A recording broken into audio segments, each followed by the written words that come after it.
अस्सलामुअलैकुम, मैं हूं इरफान समोर। मेरे पंजाब के दोस्तों, आपकी सरकार ने यह ठान ली है कि हर वो काम करना है जिससे आपको परेशानी हो, हर वो काम करना है जिससे आपकी तौहीन, आपकी तज़हीक और आपकी तजलील हो।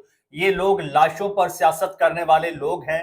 इनको किसी दूसरे की प्राइवेसी या इज्जत नफ्स का क्या ख्याल हो। ये तो चावल का एक चम्मच भी किसी को खिलाते हैं तो उसकी तस्वीर और वीडियो बना लेते हैं।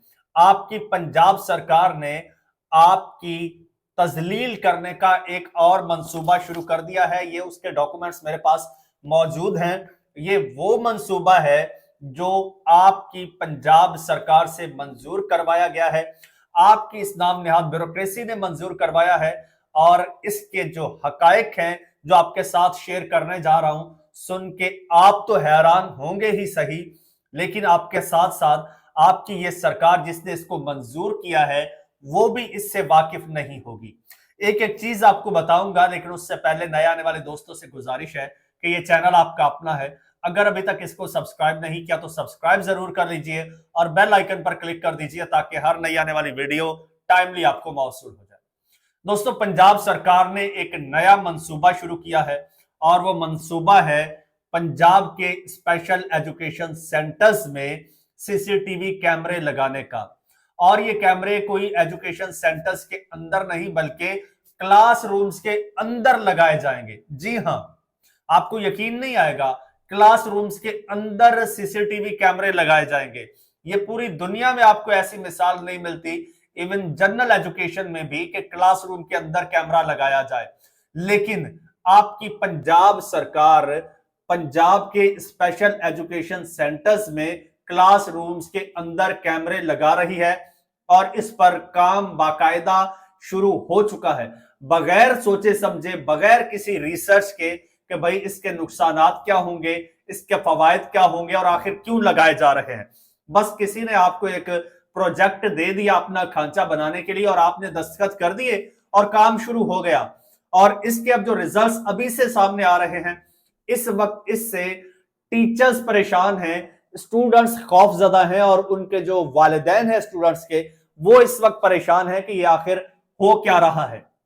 आप इस तरह से किसी के कॉन्सेंट के बगैर किसी की एक तस्वीर भी नहीं बना सकते और आप इस तरह से वीडियोग्राफी कैसे करेंगे, सर्विलियंस कैसे करेंगे। क्या ऐसे माहौल में जब स्टूडेंट्स के सर के ऊपर कैमरे लगे होंगे, और फिर ये कोई आम या नॉर्मल स्टूडेंट्स नहीं है, ये स्पेशल स्टूडेंट्स हैं जिसकी शायद ये प्रोजेक्ट बनाने वालों को डेफिनेशन भी नहीं आती। पहले तो मैं इनके लिए, इन हुक्मरानों के लिए और ये प्रोजेक्ट लाने और लगाने वालों के लिए मैं थोड़ा सा आपको बताता चलूं कि ये स्पेशल चिल्ड्रन होते क्या हैं और इनको पढ़ाने का तरीका कार क्या होता है, इनकी मुश्किलात मसाइल क्या होते हैं।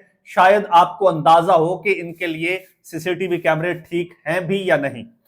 दोस्तों, स्पेशल एजुकेशन जो है डिपार्टमेंट में, उसकी 5 कैटेगरीज हैं। एक है जिसमें समाज से मुतासरा जो बच्चे होते हैं वो हैं, और बसारत से मुतासिर हैं जो नाबीना जिनको कहते हैं, जिस्मानी माजूर बच्चे हैं, जहनी माजूर बच्चे हैं और स्लो लर्नर बच्चे हैं। और इन बच्चों की उम्रें जो हैं वो छोटे बच्चों से लेकर बड़े बच्चों तक हैं।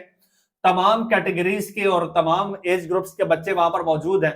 और एक और बात आपको बताता चलूं कि उनको पढ़ाने वाले जो टीचर्स हैं वो भी उसी कैटेगरी के हैं। स्पेशल बच्चों को पढ़ाने वाले टीचर्स की ज्यादा तादाद भी स्पेशल कैटेगरी से ताल्लुक रखती है, जिसमें मर्द और खवातीन प्रोफेशनल्स भी हैं, साइकोलॉजिस्ट भी हैं और स्पीच थेरेपिस्ट, फिजिकल इंस्ट्रक्टर्स वगैरह, ऑडियोलॉजिस्ट हैं। और इनमें जो ज्यादा तादाद है वो स्पेशल लोगों की है, यानी कि नाबीना या फिर बसारत से महरूम जो लोग हैं, टीचर्स भी वही हैं, टीचर्स भी स्पेशल हैं और वो उनको पढ़ाते हैं। फिर उनका स्पेशल बच्चों को पढ़ाने का तरीका भी स्पेशल होता है, वो बड़े सेंसिटिव होते हैं और सेंसिटिव तरीके से ही उनको डील किया जाता है और उनकी प्राइवेसी का तो और ज्यादा ख्याल रखना चाहिए। और आप उनकी सर्विलियंस कर रहे हैं सिर्फ हैरेसमेंट के नाम पे। हैरेसमेंट तो आप खुद कर रहे हैं। इस हवाले से कुछ चीजें हैं वो मैं आपके साथ शेयर करना चाहूंगा। सबसे पहले तो भाई ये हैरेसमेंट की जो बात कर रहे हैं कि हैरेसमेंट को रोकने के लिए ये सीसीटीवी कैमरे लगाए जा रहे हैं, सिक्योरिटी के लिए। तो अब मैंने इस पे रिसर्च किया कि क्या दुनिया में इसकी कोई मिसाल मिलती है। तो जनाब पूरी दुनिया में, यूरोप हो या अमेरिका हो, जो डेवलप्ड कंट्रीज हैं, उसमें ये सर्विलियंस की इवन जनरल एजुकेशन सेंटर्स में भी मिसाल नहीं मिलती। और हां, अलबत्ता इंडिया और पाकिस्तान जैसे रिवायती मुल्कों में जहां पर ऐसे हुक्मरान और ऐसे माइंडसेट होते हैं, वहां पर यह मिसाल जरूर मिलती है। अब सीनियर साफिया मुबशिर जैदी साहब अमेरिका में पढ़ाते भी हैं, तो उनसे सवाल किया गया कि आप तो वहां पढ़ाते हैं, क्या अमेरिका में किसी स्कूल या यूनिवर्सिटी में क्लासरूम्स में कैमरे भी लगे होते हैं जिनको कोई ऑफिसर कहीं बैठा देख रहा हो? तो उन्होंने इसके जवाब में कहा कि क्लासरूम में कैमरे नहीं लगाए जा सकते, उस्ताद या कोई और शख्स तस्वीर तक नहीं खींच सकता, कभी कोई रिकॉर्डिंग करनी हो तो बाकायदा इजाजत ली जाती है। अलबत्ता कॉरिडोर्स वगैरह में कैमरे जरूर होते हैं, वो डिसिप्लिन की खातिर लगाए जाते हैं। और इस हवाले से पाकिस्तान का आइन क्या कहता है, पीका क्या कहता है वो जी, और विफाकी मोतसिब क्या कहता है वो जरा वो भी सुनिएगा। आइन का आर्टिकल है 14, ठीक है, वो कहता है the dignity of man and subject to law, the privacy to जो है वो home shall be invisible, this fundamental right extends to professional women in their work place. और फिर वो फर्दर मोर कहता है under the protection against harassment of women and the work place act 2010 institutions are legally obliged to ensure a safe and respectful working environment. Audio, visuals, surveillance that record environment, conversations and personal expressions without consent can amount to an invasion of privacy and may fall under the definition of harassment. ये तो खुद कैमरे लगाना harassment है। अब इस वक्त teachers बेचारे परेशान हैं, फीमेल टीचर्स स्पेशली जो है वो हिरासा फील कर रही हैं कि कैमरे लगाए जाएंगे तो हम वो खवातीन जो पर्दा करती हैं कभी कैमरे के सामने नहीं आती, वो घबरा रही हैं कि अब कैमरा सर पे लग जाएगा तो हम कैसे बच्चों को पढ़ाएंगे। वो बच्चे बच्चियां जो स्कूलों में आते हैं, बड़े हसास तरीके से उनके वालिदैन रखते हैं, उनकी जब वीडियोस बनेगी तो ये वालिदैन को गवारा नहीं है। और फिर उसके अलावा 70% जो है वो फीमेल स्टाफ है, और वो बड़ा, अगेन आपको बता रहा हूं, बड़ा सेंसिटिव और बड़ा स्पेशल तरीके से बच्चों को ट्रीट किया जाता है। आपको नहीं पता बच्चों की कंडीशंस क्या होती हैं, आपको नहीं पता बच्चे किस टाइप के होते हैं और किस तरह टीचर्स को वो जो है वो परेशान करते हैं और टीचर्स उनको किस तरह से हैंडल करते हैं। बस आपने मंसूबा एक लगाना था, आपने वो मंसूबा लगा दिया है बगैर सोचे समझे कि इसके फायदे क्या होंगे, नुकसानात क्या होंगे। ऐसे ही कुछ वाकयात भी सामने आ चुके हैं और विफाकी जो मोतसिब है उन्होंने एक फैसला भी दिया है इस हवाले से कि दफातर में सीसीटीवी कैमरे से मुलाजमीन की मुसलसल निगरानी ये हिरासगी समझी जाएगी, वकार और निजी जिंदगी मुतासिर होगी या दफ्तर में खौफ और दबाव पैदा करने वाला हर अमल हिरासगी होगा। इस हवाले से एक फैसला भी आया है और ये सारा कुछ यहां पंजाब में हो रहा है। और मजे की आपको बात बताऊं, आपको एक हैरानकुन बात बताऊं, ये जितने फैक्ट्स एंड फिगर्स, जितनी चीजें मैंने आपके साथ शेयर की हैं, इसका शायद ना आपकी चीफ मिनिस्टर मरियम नवाज साहिबा को पता हो, ना जो स्पेशल असिस्टेंट है सानिया आशिक जो कि ये स्पेशल एजुकेशन को डील कर रही है, ना उनको पता हो। अरे आप अभी 4 दिन पहले आप जापान गए थे, वहां से आप मॉडल ले रहे हैं जी, ये मॉडल हम अप्लाई करेंगे, ये मॉडल अप्लाई करेंगे। सानिया आशिक आपके साथ है, क्या आपने सिर्फ सानिया आशिक को अपना बैग उठाने के लिए रखा हुआ है? क्या सानिया आशिक अगर गई ही थी तो कम से कम वहां पे देख लेती कि वहां पर स्पेशल एजुकेशन किस तरह से होती है, स्पेशल एजुकेशन सेंटर्स कैसे चलते हैं और बच्चों को कैसे ट्रीट किया जाता है। ये अहलियत है नहीं, ये तरजीहात है नहीं, बस बैग उठाना है और नंबर बनाने हैं और अच्छा बन जाना है। और इससे आपने ये नहीं सोचा कि भाई इसके इफेक्ट्स क्या होंगे। अब ये देखें, अब ये पूरे पंजाब में एक जगह पे आपने मॉनिटरिंग सेंटर बना दिया, लेट्स सपोज लाहौर में, पूरे पंजाब के स्पेशल एजुकेशन सेंटर्स कनेक्टेड होंगे उस मॉनिटरिंग रूम के साथ, जो कंट्रोल रूम होगा। और वो कंट्रोल रूम का जिसके पास चार्ज होगा, इसकी क्या गारंटी है कि वहां पर दिल्ली के 5-5 घंटे की होने वाली पूरे पंजाब के स्पेशल एजुकेशन सेंटर्स की सर्विलियंस महफूज होगी, सेफ होगी, वहां से लीक नहीं होगी? क्योंकि हर जगह से ये चीज लीक होती है। इंक्रिप्शन की क्या गारंटी देती है, क्या मैकेनिज्म है? इनके पास कोई मैकेनिज्म नहीं है। बस एक ये सिस्टम बना दिया, एक खांचा बना दिया है, और ये खांचा भी बिल्कुल वैसा ही होगा। इसका ये नहीं पता कि भाई आने वाले वक्त में इसके क्या साइड इफेक्ट्स होंगे। कल को जब ये वीडियोस यहां से लीक होंगी, कल को आपको जो जब ये इश्यूज होंगे, क्योंकि ये बड़ा सेंसिटिव मामला है, फिर ये स्कैंडल्स बनेंगे, फिर पंजाब सरकार को होश आएगा, फिर पता चलेगा कि यार ये तो हमने गलत कर दिया। बिल्कुल उसी तरह से जैसे आज वो जो पंजाब के रोड्स पर ग्रीन बेल्ट बनाया गया, बाइकर लेन बनाई गई, बगैर सोचे समझे करोड़ों रुपए वहां पर खर्च किए गए, आज फिर दोबारा से पैसे लगा के उनको उखाड़ा जा रहा है। क्यों? क्योंकि रिसर्च नहीं थी, पता नहीं था कि इसके फायदे नुकसान क्या होंगे, वो फायदे के बजाय उल्टा नुकसान देने लगा। उसी तरह से ये कैमरे उल्टा नुकसान देंगे, लेकिन बस लगा दिए गए हैं। ये नहीं पता कि यार उनके असल मसाइल क्या है, असल मसाइल हल करने वाले क्या हैं। अगर नहीं पता तो मैं आपको मोटे मोटे मसाइल बता देता हूं। दोस्तों, ये जो एक मैकेनिज्म है, तरीकाकार या पॉलिसी है स्पेशल एजुकेशन की, और वो होती है कि किस तरह से कितने स्टूडेंट्स को कितने टीचर जो है वो मैनेज करते हैं।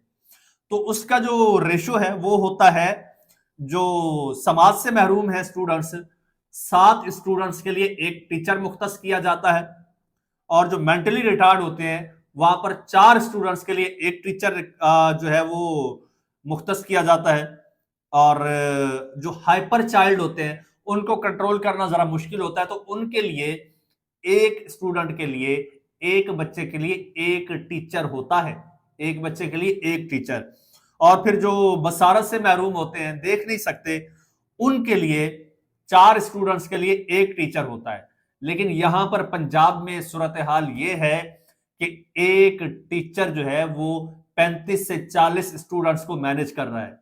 इसका पता ही नहीं है आपको, सरकार, आपकी सरकार को इधर तवज्जो ही नहीं है, कोई रिसर्च नहीं है कि भाई यहां पर हमें टीचर्स बढ़ाने की जरूरत है, हमें टीचिंग स्टाफ अमला बढ़ाने की जरूरत है।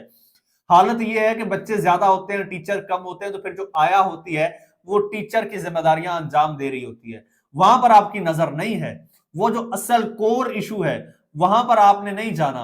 और ये इसमें कसूर जो सरकार है उसका नहीं है, असल यहां पर वारदात आपकी ब्यूरोक्रेसी डालती है, असल वारदात आपके ये प्रोजेक्ट लॉन्च करने वाले डालते हैं, असल वारदाती वो हैं जो इन सियासतदानों को इस्तेमाल करते हैं। ख्वाजा आसिफ ने बिल्कुल ठीक कहा था, ख्वाजा आसिफ ने बिल्कुल ठीक कहा था कि असल जो कार्रवाई डालती है वो ये ब्यूरोक्रेसी डालती है, असल मुजरिम, असल वारदाती ये है। सियासतदान तो सिर्फ इनके हाथों इस्तेमाल होते हैं अपनी नाअहली की वजह से। लिहाजा मरियम सरकार से मैं कहना चाहूंगा, अब भी वक्त है, आंखें खोलिए, अपने साथ जो ये बैग उठाए मोहतरमा फिरती हैं, इनसे बैग लीजिए, बैग किसी और को दीजिए और उनको कहिए कि भाई आपको ये एक डिपार्टमेंट सौंपा है, आपको इसकी निगरान बनाया है, तो जरा जाइए, जाके अंदर देखिए हालात क्या हैं। दोस्तों, वहां पर सर्विलियंस का, वहां पर इंस्पेक्शन का बाकायदा एक तरीकाकार है। वहां पर जो मुतलका अफसरान है वो माहाना बेसिस पर वहां पर विजिट करते हैं, समाही विजिट होता है, 6 माही सालाना विजिट्स होते हैं, बाकायदा होते हैं, एक चेक एंड बैलेंस का सिस्टम है। तो कोई और आप लोग वहां पर जो है वो एक कोई कंप्लेंट सेक्शन, कोई कंप्लेंट सेल बना दे, कोई ऐसा वहां पर मॉनिटरिंग का सिस्टम बना दे। ये कैमरे लगाना, ये तो आप खुद उनकी प्राइवेसी ब्रीच कर रहे हैं, ये तो आप खुद उनको हिरासा कर रहे हैं जिनको आप हैरेसमेंट से बचाना चाहते हैं। क्या आपके पास यही मंसूबा बचा है, आपके पास यही तरीका बचा है हैरेसमेंट से बचाने का? अगर आपके पास कोई काबिल बंदा नहीं है, कोई और अच्छा आपको मशवरा दे सके, कोई अच्छी आपको चीज बता सके, कोई अच्छा फॉर्मूला बता सके कि यार हैरेसमेंट से कैसे बचना है, तो आप मुझे बताइए, आप मुझे बताइए, मैं आपको कोई अच्छा मंसूबा दे सकता हूं कि भाई इससे बेहतर ये चीज हो सकती है, आप इस पे काम करें अगर हैरेसमेंट हो रही है। लेकिन मेरा सवाल यह पैदा होता है, जहां पर 70% फीमेल स्टाफ है, 70% फीमेल स्टाफ है, सिर्फ 30% मेल स्टाफ है, वहां पर आखिर हैरेसमेंट कैसे हो सकती है? ये इतने ज्यादा तादाद में अभी आपको टीचिंग स्टाफ भर्ती करने की जरूरत है। अगर आपको कोई और खौफ खतरा है तो आप चलो फीमेल स्टाफ हायर कर लें इसके लिए, जो मैनेज भी बेहतर तरीके से कर लेगा। नहीं, ये तो आपने करना नहीं है, ये तो आपने करना नहीं है। ना ही वो लोग जो इसके असली बेनिफिशियरी हैं, ना ही उन्होंने आपको ये रास्ता दिखाना है। उन्होंने तो वो काम करना है, वो प्रोजेक्ट लॉन्च करना है जहां पर खांचा बने, और ये खांचे कल को, ये जो आप कांटे बिछाएंगे, ये कल को आपको खुद चुनने पड़ेंगे। आप शायद कल हुकूमत में ना हो, कल ये स्कैंडल आ जाए, कल इसकी इंक्वायरी हो, तो किसको भुगतना पड़ेगा? आपको। ये जो ब्यूरोक्रेसी है, ये जो असल बेनिफिशियरी हैं, ये हाथ नहीं आएंगे, गिरफ्त में आप आएंगे, आपकी गर्दन से पकड़ा जाएगा। लिहाजा आज वक्त है, इस पर नजरसानी कीजिए, इस पर प्रॉपर रिसर्च कीजिए, जिस चीज की जरूरत है, जिस प्रोजेक्ट की, जिस काम की जरूरत है वो कीजिए, फजूल काम मत कीजिए। दोस्तों, चैनल आपका अपना, अगर अभी तक सब्सक्राइब नहीं किया तो सब्सक्राइब जरूर कर लीजिए, बेल आइकन पर क्लिक कर दीजिए और मुझे इजाजत दीजिए। अल्लाह।